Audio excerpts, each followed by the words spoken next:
Halo semuanya, selamat datang di aku yang namanya Yevenya.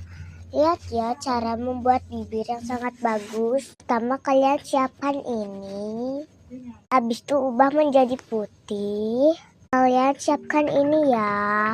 Kalian munculkan yang warna hitam yang di atas bibir ini guys. Bahkan yang di atas warna hitam tadi menjadi putih seperti ini.